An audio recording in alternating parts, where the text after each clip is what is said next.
हे family, सभी को Radhe Radhe, good morning, सभी को प्रणाम। अभी 12 बज रहे हैं, 12 साढ़े 12 बज रहे हैं। मैं लंच में सब्जी उब्जी बना के रख दी हूँ।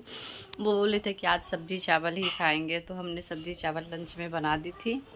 आज मैं अपना 3-4 दिन से मेरा पढ़ाई पूरा ही बंद था। थोड़ा सा भी मतलब क्या बोलते, बुक कॉपी पेंसिल कुछ भी मैंने छुआ ही नहीं था। आज हम जो भी कंप्लीट सारा PDF ले लेके रखी हूँ, जो भी बचा हुआ उस सबको नोट करना है।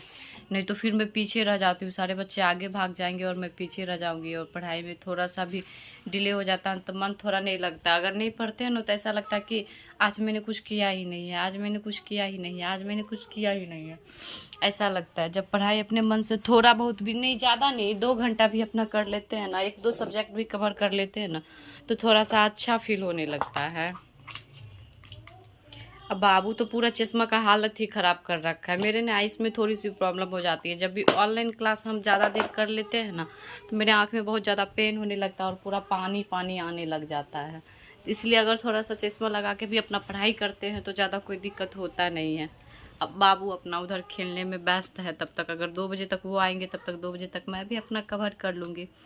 तो आज हम लोग अपना बिहार टॉपिक पे पढ़ने वाले हैं। बिहार का 2-3 PDF हो गया होगा, जो कि मैं अभी तक नोट नहीं कर पाई। 4 दिन से एटलीस्ट मैं पढ़ाई नहीं कर रही हूँ, तो PDF तो बढ़ ही गया होगा। तो आप लोग को जानना है बिहार के बारे में क्या, तो प्रॉपर मैं ये बता रही थी।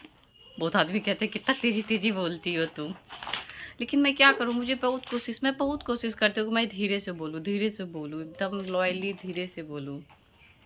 और वो सही ऐसा नहीं है कि मैं कैमरा पे ही मतलब तेज़ी तेज़ी से बोल पाती हूँ, बस ऐसे भी जब हमको बोलना भी होता है तो हम एकदम तेज़ी तेज़ी से बोलते हैं। मेरे हस्बैंड कहते भी है कि आप इतना तेज़ी मत बोला करो, आप धीरे से बोला करो, एकदम आराम से बोला करो। लेकिन पता नहीं भगवान मेरे गले में क्या करती है। मैं धीरे से बहुत कोशिश करती हूँ, बट धीरे से होता ही नहीं है। और मेरे से ये भी नहीं है कि मैं अपना जो बेस्ट पास्ट है, अच्छा क्रिएट है, वो मैं आपसे शेयर करूँ। जनरली मैं जैसी हूँ वैसी मैं आप लोग के साथ शेयर कर रही हूँ। मैं कुछ भी बेहतर या अच्छा दिखाने की कोशिश नहीं कर रही हूँ कि मेरी लाइफ में ऐसा बेहतर होता, अच्छा नहीं, जो हो रहा है उसी को शेयर करना है। बहुत आदमी ऐसा करते हैं ना कि जो बीती बातें नहीं भी हैं तो उसको शेयर करना है। नहीं, मैं ऐसा नहीं कर रही हूँ। जो मेरे लाइफ से रिलेटेड है मैं उसी को शेयर कर रही हूँ। बिहार के बारे में जब मैंने बिहार से जब भी कवर ली थी ना, तो बिहार के बारे में बहुत चीज़ बताया गया था। जब बिहार का PDF शुरू, मतलब पूरा इंट्रोडक्शन सिर्फ बिहार का उत्पत्ति कैसे हुआ, कैसे बिहार नाम पड़ा, ये वो सारी चीज़ें, बहुत चीज़ मुझे भी नहीं पता था। आप लोग कहेंगे कि बिहार में रह के तुम्हें बिहार के बारे में पता नहीं था। और तो पढ़ाई के मामले में मुझे थोड़ा कम पता था, जो मेरे क्वेश्चन लेवल आते हैं ना उससे कम पता था। तो मैं आप लोग को दिखाती हूँ बिहार। वाकई में मेरा बिहार बहुत अच्छा है। अगर आप लोग बिहार से वीडियो नहीं देख रहे हैं, आज पूरा मैं अपना 4-5 दिन बाद अपना क्लास करने वाली हूँ। तो मैंने PDF में बिहार में क्या क्या पढ़ी हूँ मैं दिखाती हूँ आप लोग को। बहुत आदमी बोलते दीदी आप पढ़ाई से रिलेटेड कुछ डालते ही नहीं हो, पढ़ाई से रिलेटेड आप कुछ करते नहीं हो। मेरी बिहार की जर्नी मैं इनफैक्ट तेज़ी तेज़ी से दिखा रही हूँ। ऐसी है मेरी हैंड राइटिंग, जो कि जब क्लास चलती रहती है ना तो तेज़ी तेज़ी से जब हम नोट्स बनाते हैं ना तो ऐसे हमारी रहती है। बहुत आदमी बोले एकदम बच्चा की तरह लिखती हो। ये कैसे क्या उत्पत्ति हुआ है, ये सारी चीज़ें, कब क्या हुआ, कैसे क्या हुआ, ये सारी चीज़ें हैं, कब कैसे क्या हुआ। अब ये सारी चीज़ें ना मुझे याद आ जाती है। मेरी एक इच्छा है, मैं ज़्यादा पढ़ने से ज़्यादा लिखने से ज़्यादा मुझे याद होती है। उसी चीज़ को हम 2 बार 3 बार अगर लिखेंगे ना तो मुझे वो चीज़ याद आ जाती है। इस तरह से कुछ इस तरह का इसका डायग्राम है, जो कि उत्तर से पश्चिम कहाँ से क्या पड़ता है नहीं पड़ता है, ये सारी चीज़ें इस तरह से लिखा हुआ है। कब मनाया जाता है बिहार दिवस, बिहार दिल्ली दरबार में कब क्या आयोजन हुआ था। और आप लोग को पता है मेरे बिहार में टोटल 28 राज्य है, और 28 राज्य में चार भागों में कटा हुआ है, मतलब कि कहाँ क्या पड़ता है। मैं सबसे इम्पोर्टेंट चीज़ आप लोग को बताऊँ क्या है इसमें, जो मेरे बिहार लेवल से क्वेश्चन आते हैं। वो सबसे पहला ये है कि बिहार का क्षेत्रफल पूरे भारत के क्षेत्रफल का 2.86% का हिस्सा कवर करता है। 8 जिले में उत्तर प्रदेश के साथ सीमा बनाते हैं। ये क्वेश्चन हम लोग से रिलेटेड बीपीएससी में पूछी जाती है। कुल 7 जिले नेपाल के साथ सीमा रखते हैं और झारखंड के साथ 8 रखते हैं और पश्चिम बंगाल के साथ 3 रखते हैं। तो वो तीनों कौन कौन है वो भी मैं आप लोग को बता रही हूँ। पश्चिम बंगाल जिला उत्तर प्रदेश, पश्चिम बंगाल जिला जो पड़ता है जो उत्तर प्रदेश और नेपाल दोनों से कनेक्टेड है, और रोहतास जो जिला पड़ता है वो झारखंड और उत्तर प्रदेश दोनों से कनेक्टेड है, और कटिहार है जो पश्चिम बंगाल और झारखंड दोनों से कनेक्टेड है, और किशनगंज ही नेपाल और पश्चिम बंगाल दोनों से कनेक्टेड है। तो टोटल 22 जिले अपनी सीमा रेखा साझा करती है, जो कि चारों एरिया से, उत्तर प्रदेश से, नेपाल से, पश्चिम बंगाल से, झारखंड से। तो उत्तर प्रदेश में कौन कौन सी जिला पड़ती है वो लोग आप वीडियो में देख ही रहे हैं। फिर मैं क्या बताऊँ, मैं एकदम धीरे धीरे करके दिखा रही हूँ, अगर जिसे नहीं भी पता है वो अपना नोट कर सकते हैं। और नेपाल का ये रहा पश्चिम चंपारण, पूर्वी चंपारण, सीतामढ़ी, मधुबनी, सुपौल, अररिया, किशनगंज, ये सारी चीज़ें।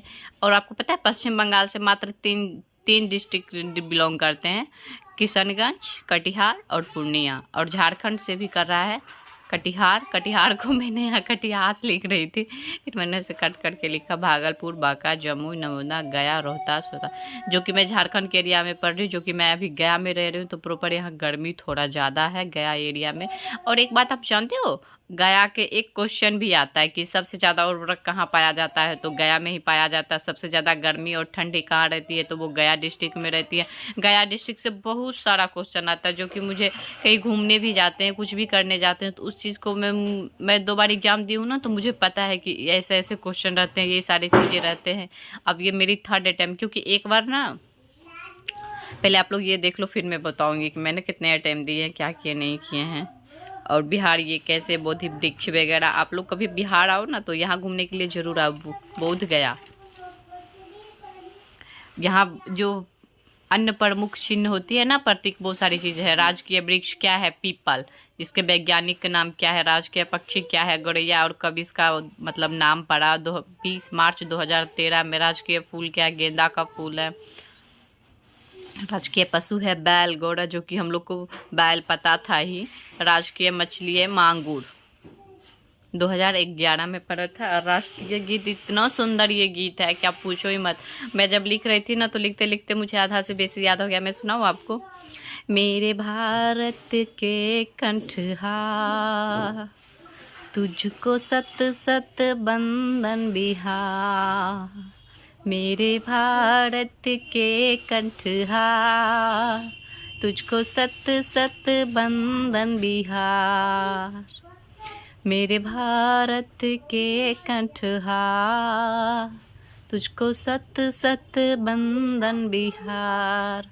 तू वाल्मीकि की रचना है, तू रामायण तुलसीदास की, ऐसे करके भी आगे का टॉपिक है, जो कि मैं नोट नहीं की हूँ।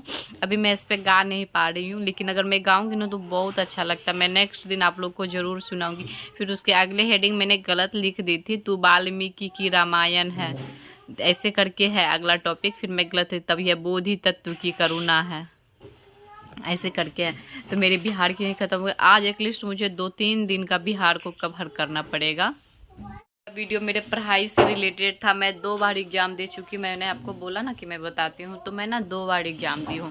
फर्स्ट अटैम्प्ट जब मैं दी थी तो वो कैंसिल हो गया था। उस टाइम मैं पढ़ाई कर रही थी। हाल फिलहाल ही सीटेट का एग्ज़ाम दी थी, फिर मार्च में एग्ज़ाम भी हो गया था। तो मेरा पढ़ाई बहुत अच्छा था, तो काफ़ी अच्छा 75% मेरा नंबर आया था जब मैं मिलाई थी। तो फिर वो एग्ज़ाम ही रद्द हो गया, मतलब कहीं कहीं कुछ चोरी उरी हो गया, ये वो हो गया, तो एग्ज़ाम रद्द हो गया। जब सेकेंड एग्ज़ाम दी तो फिर जुलाई में जाके एग्ज़ाम हुआ। मार्च का हुआ जुलाई में हुआ। बीच में मेरा पढ़ाई छूट गया था। बाबू का तबीयत खराब है। घर परिवार जो पढ़ रहे हैं वो बहुत चीज़ समझ होंगे। मैंने पढ़ाई नहीं की थी, थोड़ा बहुत मैं ऑनलाइन ही करती थी, ऑफलाइन जाके नहीं करती थी। तो उसमें मेरा एग्ज़ाम मतलब 66 से लिया, लेकिन मेरा 62 ही आया था। ये चीज़ मैं फेसबुक पे भी एक बार बता चुकी हूँ, आज मैं फिर से बता रही हूँ। वो पल मेरे लिए बहुत ही ज़्यादा दर्दनाक था, बहुत ही ज़्यादा दर्दनाक था। आप जब अनमैरिड हो ना, जब आप पढ़ रहे हो, तो सिर्फ एक माँ पापा और अपने गांव घर की जिम्मेदारी होती है। जब आप शादीशुदा हो, बच्चे हो जाते हो, जब आप पढ़ाई करते हो, तो मायके तरफ से भी और ससुराल के तरफ से बहुत सारा रिश्ता ऐसा होता है जो आप लोग से कनेक्टेड होता है। वो चीज़ें जानने की कोशिश करते हैं कि आप अपनी लाइफ में क्या कर रहे हो। सबको पता है कि मैं पढ़ाई कर रही हूँ। फिर जब मेरा एग्ज़ाम नहीं निकला तो मैं बहुत डिप्रेशन में चली गई। मैं अपने हस्बैंड तक से बात नहीं करती थी, इनसे भी मैं बात नहीं करती थी, किसी से कोई बात नहीं। मतलब 1 मंथ तक हम पूरा डिप्रेशन में एकदम रोते रहे। वो पल हम आपको बता नहीं सकते हैं। इसीलिए कभी कभी अभी भी मेरा थोड़ा बहुत मन करता है ना कि एक बार ट्राई क्यों नहीं हुआ, छोड़ दो ना, पढ़ाई नहीं करना है। फिर कहते हैं नहीं, देर से ही सही होगा तो ज़रूर। ये मैं आपको अभी भी कह रही हूँ, होगा ज़रूर, बस मुझे थोड़ी मेहनत करनी पड़ेगी। कभी कभी ऐसा भी होता है, अगर हम पढ़ाई कर रहे हैं, कुछ भी कर रहे हैं, अपना काम भी कर रहे हैं, बच्चे को भी संभाल रहे हैं, तो बच्चा भी कभी बीच बीच में परेशान कर देता है, तो मन इरिटेट हो जाता है। पर एक तो पढ़ने बैठते नहीं, जब पढ़ने बैठो ना तो बच्चा भी उसी टाइम परेशान करेगा। जब तबीयत ख़राब होने से पहले मैं पढ़ने बैठी थी, 9:30 बजे से लेके 12 बजे तक का क्लास था। मैंने खाना उना नहीं बनाई थी। वो अपना आए तो फिर नमकीन चावल हम लोग ज़्यादातर बना लेते हैं लेट होने की वजह से। बाबू ज़्यादा इरिटेट करने लगा, गुस्सा से सारा बुक पेंसिल सब ऐसे कवर करके मैंने रख दिया। फिर अगली मॉर्निंग इसकी तबीयत ही ख़राब हो गई। उस दिन से मैंने पढ़ाई की ही नहीं। मैं बहुत कोशिश करती हूँ कि इस बार मेरा हो जाए। मेरे साथ साथ हर किसी का उम्मीद लगा हुआ है, मुझसे ज़्यादा मेरे माँ पापा का उम्मीद लगा हुआ है, सास ससुर का उम्मीद लगा हुआ है। जब भी फ़ोन करते हैं तो पापा पूछते हैं, मतलब अपने लैंग्वेज भाषा में वो पापा पूछते हैं कन्या पढ़ाई कर रही है, कन्या पढ़ती है ना। अपने जनते मैं बहुत प्रयास कर रही हूँ, बहुत कोशिश कर रही हूँ, बहुत हद से ज़्यादा हर एक चीज़ को, हर एक टॉपिक को मैं कवर करना चाहती हूँ ताकि मुझसे हो पाए। खुल के ये सारी बातें ना मैं किसी से कह नहीं पाती हूँ। फर्स्ट बार मैं ऑन कैमरा ये सारी चीज़ें मैं बता रही हूँ और बहुत ही मुझे अच्छा लग रहा है, मन हल्का हो रहा है। मेरा मन कर रहा है ना कि पिछले बार जो मेरे साथ हुआ ना, उसकी वजह से मुझे जब भी वो पल हम याद करते हैं ना, एकदम आंख में आंसू आ जाता है। एकदम मन करता है बैठ कर खूब रोए, चीखे चिल्लाए कि आखिर क्यों नहीं हुआ, क्यों नहीं हुआ। तो कहीं ना कहीं मेरी भी गलती थी उस चीज़ में। मैंने भी अपना 100% नहीं दिया था।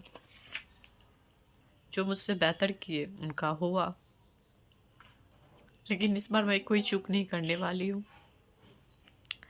अब भगवान पता नहीं कैसा परिस्थिति रखते हैं, क्या रखते हैं, नहीं रखते हैं, उस हिसाब से। तो अभी तो उनको आने में थोड़ा टाइम है। मैं थोड़ा रो भी पड़ी। अब तो 2.5 साल हो गया, 2.5 साल एग्जाम बाद एग्जाम का डेट आया, वो भी पता नहीं होगा या नहीं होगा।